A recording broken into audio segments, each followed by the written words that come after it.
My dear friends, my dear God's and my dear masters, ಆತ್ಮಜ್ಞಾನ ಆತ್ಮಜ್ಞಾನ ಆತ್ಮಜ್ಞಾನ ಈ ವಿಷಯನ ಯಾವಾಗ್ಲೂ ಮರಿಬಾರದು. ಯಾಕೆಂದ್ರೆ ಸತ್ಯ ಏನು ಅಂದ್ರೆ ನಾವು ಈ ಶರೀರ ಅಲ್ಲ, ನಾವೆಲ್ಲರೂ ಆತ್ಮಗಳು. ಈ ಆತ್ಮಕ್ಕೆ ಎರಡೇ ಬೇಕು, ಒಂದು ಜ್ಞಾನ, ಇನ್ನೊಂದು ಅನುಭವ. ಅನುಭವಗಳು ಪಂಚೇಂದ್ರಿಯಗಳಿಂದ ತಗೊಳ್ತಾ ಇರುತ್ತದೆ, ಬಟ್ ಜ್ಞಾನ ಅನ್ನೋದು ನಾವೇ ಕೊಡಬೇಕು. ಪ್ರತಿಯೊಬ್ಬರು ಪುಸ್ತಕವನ್ನು ಓದಬೇಕು.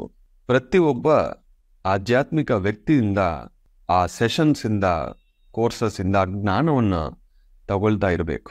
ಯಾವುದೇ ಒಂದು ದಿವಸ ಒಂದು ಹೊಸ ಪಾಯಿಂಟ್ಸು, ಹೊಸ ಜ್ಞಾನ ನೀವು ತಗೊಂಡಿಲ್ಲ ಅಂದ್ರೆ ಆ ದಿನ ಆತ್ಮಕ್ಕೆ ವ್ಯರ್ಥ. ಚಿಕ್ಕ ವಯಸ್ಸಲ್ಲಿ ಸ್ಕೂಲು, ಕಾಲೇಜು, ಪುಸ್ತಕ ಓದ್ತಾ ಓದ್ತಾ ಓದ್ತಾ ಬರೀ ಬದುಕ್ಕೆ ನಮ್ಗೆ ಏನ್ ಬೇಕೋ ಆ ವಿದ್ಯೆಗಳು ಮಾತ್ರ ನಾವು ಕಲ್ತೀವಿ.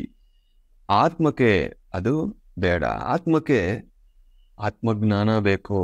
ಗುರುಗಳಾದ ಪತ್ರಿಜಿಯವರು ಲಕ್ಷಾಂತರ ಪುಸ್ತಕಗಳನ್ನ ಓದಿ ಅದರಲ್ಲಿ ಯಾವುದು ಓದಬೇಕು, ಯಾವುದು ಓದಬಾರದು, ಯಾವ ಪುಸ್ತಕಗಳಲ್ಲಿ ಏನಿದೆ ಪ್ರತಿಯೊಂದನ್ನು ಕೊಟ್ಟು ಹೋಗಿದ್ರು.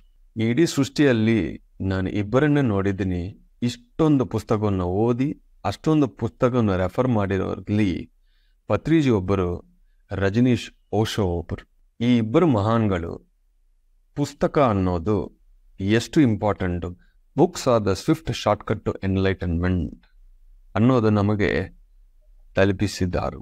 ಆ ಪುಸ್ತಕವನ್ನು ನೋಡೋದು ಆ ಕಾಲದಲ್ಲಿ ತುಂಬಾ ಇಂಪಾರ್ಟೆಂಟ್. ಇವಾಗ ಎಷ್ಟೋ ವಿಡಿಯೋಗಳು ಬರ್ತಾ ಇದೆ, ಬಟ್ ಒಂದು ಪುಸ್ತಕ ಆಗಲಿ, ಒಂದು ಕೋರ್ಸ್ ಆಗಲಿ, ವಿಡಿಯೋ ಆಗಲಿ, ಅದರ ಒಳಗೆ ಯಾವುದು ತಗೋಬೇಕು, ಯಾವುದು ತಗೋಬಾರದು ಅನ್ನೋ ಬುದ್ಧಿ ನಮಗೆ ಇರಬೇಕು. ಎಷ್ಟೋ ಎಕ್ಸಸೈಸಸ್ಸು, ಬೇರೆ ಬೇರೆ ಧ್ಯಾನಗಳು, ಬೇರೆ ಬೇರೆ ಮೆಥಡ್ಸ್ ಎಷ್ಟೋ ಇರುತ್ತದೆ. ಅದನ್ನ ಅವಾಯ್ಡ್ ಮಾಡಿ ಜ್ಞಾನ ಮಾತ್ರ ತಗೊಳ್ಳಿ. ಧ್ಯಾನ ಸಾಧನ ಒಂದೇ, ಶ್ವಾಸದ ಮೇಲೆ ಗಮನ. ಈ ಒಂದು ಸಂಕಲ್ಪಗಳು ಇಲ್ಲ ಅಂದ್ರೆ ಊಹೆಗಳು, ಇದು ಅದು ಅಂತ ಏನೇ ಮಾಡಿ ಕೂತ್ಕೊಂಡಿದ್ರೂ ಅದು ಧ್ಯಾನ ಅಲ್ಲ. ಬುದ್ಧರು ಹೇಳಿಲ್ಲ, ಪತ್ರಿಜಿ ಗುರುಗಳು ಹೇಳಿಲ್ಲ. ಮೈಂಡ್ ಎಂಟಿ ಮಾಡ್ಕೋಬೇಕು ತಡೆಯಿಂದ, ಅವಾಗನೇ ಆಕ್ಟಿವೇಶನ್ ಆಗುತ್ತದೆ, ಅನುಭವಗಳು ಆಟೋಮೆಟಿಕ್ ಬರುತ್ತದೆ. ಮನಸ್ಸೊಳಗೆ ಏನಾದ್ರು ಇಟ್ಕೊಂಡು ಜಪ ತರ, ಊಹೆ ತರ ಸಂಕಲ್ಪಗಳು ಇದು ಬೇಡ. ಮಾಡಿಕೊಂಡ್ಲಿ, ಬೇಡ ಅಂತ ಹೇಳ್ತಾ ಇಲ್ಲ, ಬಟ್ ಅದು ಧ್ಯಾನ ಅಂತ ದಯವಿಟ್ಟು ಹೆಸರಿಡಬೇಡಿ.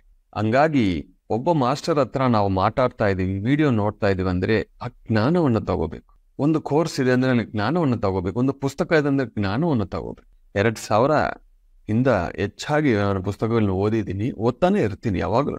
ಮೊನ್ನೆ ಹೇಳಿದ್ದೀನಿ, ಸೋಲ್ಸ್ ಜರ್ನಿ, ಪೀಟರ್ ರೆಚಲ್, ಕನ್ನಡದಲ್ಲಿ ಆತ್ಮಾಯನ ಸಿಗುತ್ತೆ.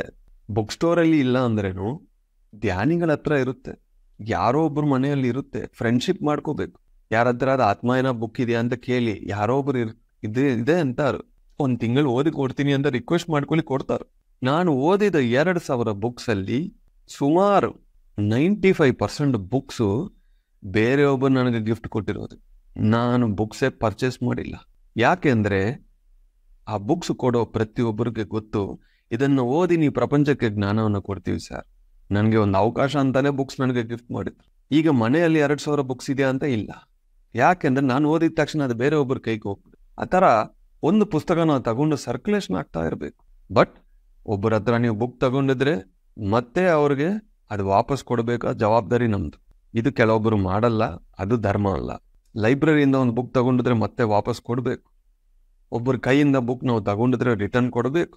ಆ ಬುಕ್ ಮೇಲೆ ನಮಗೆ ಅಧಿಕಾರ ಇಲ್ಲ. ಅವರು ಮನಸ್ಪೂರ್ವವಾಗಿ ಇದು ನಿಮಗೆ ಸರ್ ಅಂತ ಕೊಟ್ಟಿದ್ರೆ ತಗೊಳ್ಳಿ, ಬಟ್ ವಾಪಸ್ ಕೊಡಿ ಅಂತ ಕೇಳಿ ಕೊಟ್ಟಿದ್ರೆ ಮಾತ್ರ ದಯವಿಟ್ಟು ಕೊಟ್ಬಿಡಿ. ಯಾಕೆಂದ್ರೆ ಅದೂ ಕರ್ಮ ಆಗುತ್ತದೆ, ಅವ್ರಿಗೆ ನೋವು ಆಗುತ್ತದೆ. ಹೈದರಾಬಾದಲ್ಲಿ ಸ್ಪಿರಿಚುವಲ್ ಇಂಡಿಯಾ ಅಂತ ಒಂದು ಆಫೀಸ್ ಇದೆ. ಅದರಲ್ಲಿ ಸುಮಾರು 2-3 ಸಾವಿರ ಬುಕ್ಸ್ ಇತ್ತು ಒಂದು ಕಾಲದಲ್ಲಿ. ಲೈಬ್ರರಿ ಅಂತ ಶುರು ಮಾಡಿದ್ರು. ಎಲ್ಲರೂ ಬುಕ್ಸ್ ತಗೊಂಡೋಗಿ, ಇವಾಗ ಸುಮ್ಮನೆ ಒಂದು ಬುಕ್ಕು ಇಲ್ಲ, ತಗೊಂಡೋಗಿ ಯಾರು ರಿಟರ್ನ್ ಕೊಟ್ಟಿಲ್ಲ. ಆ ಥರ ಮಾಡಬಾರದು ಮಾಸ್ಟರ್ಸ್. ಇದು ಒಂದು ಕಾಮನ್ ಸೆನ್ಸು, ಇದು ಒಂದು ಬೇಸಿಕ್ ಡೀಸೆನ್ಸಿ. ಆ ಬುಕ್ಕನ್ನು ಮತ್ತೆ ಅವ್ರಿಗೆ ರಿಟರ್ನ್ ಕೊಡಬೇಕು. ಇದೊಂದು ನೆನಪಿಟ್ಕೊಳ್ಳಿ. ನಮ್ಮ ಸುತ್ತಮುತ್ತ ಯಾವಾಗಲೂ ಪುಸ್ತಕಗಳಿರ್ಬೇಕು, ಆವಾಗ ಕೈ ಹೋಗುತ್ತದೆ. ಟ್ರಾವೆಲಿಂಗಲ್ಲಿ ಬಟ್ಟೆ ಇರುತ್ತೋ, ಚಿಪ್ಸ್ ಪ್ಯಾಕೆಟ್ ಇರುತ್ತೋ, ಫೋನ್ಗಳಿರುತ್ತೋ ಇಲ್ವೋ, ಬುಕ್ ಇರಬೇಕು. ಯಾರು ಗೊತ್ತು ಯಾವ ಮೂಮೆಂಟಲ್ಲಿ ನಮಗೆ ಟೈಮ್ ಸಿಗುತ್ತೋ ಒಂದು ಪಾಯಿಂಟ್ ನಾವು ಓದ್ಬೋದಲ್ವಾ. ಯಾವುದೋ ಒಂದು ವಿಡಿಯೋ ನೋಡ್ಬೋದು, ಒಂದು ಕೋರ್ಸ್ ನೋಡ್ಬೋದು. ಸೊ ಪ್ರತಿ ಒಬ್ಬರೂ ಜ್ಞಾನಕ್ಕೆ ಇಂಪಾರ್ಟೆನ್ಸ್ ಅನ್ನು ಕೊಡಿ. ಧ್ಯಾನ, ಜ್ಞಾನ. ಯಾಕೆಂದ್ರೆ ಆತ್ಮಜ್ಞಾನ ಎಷ್ಟೊಂದು ಒಳ್ಳೆ ಪಾಯಿಂಟ್ಸು, ಎಷ್ಟೊಂದು ಹೊಸ ಪಾಯಿಂಟ್ಸ್ ನಮಗೆ ಒಂದು ಪುಸ್ತಕ, ಒಂದು ವಿಡಿಯೋಯಿಂದ ಸಿಗುತ್ತದೆ.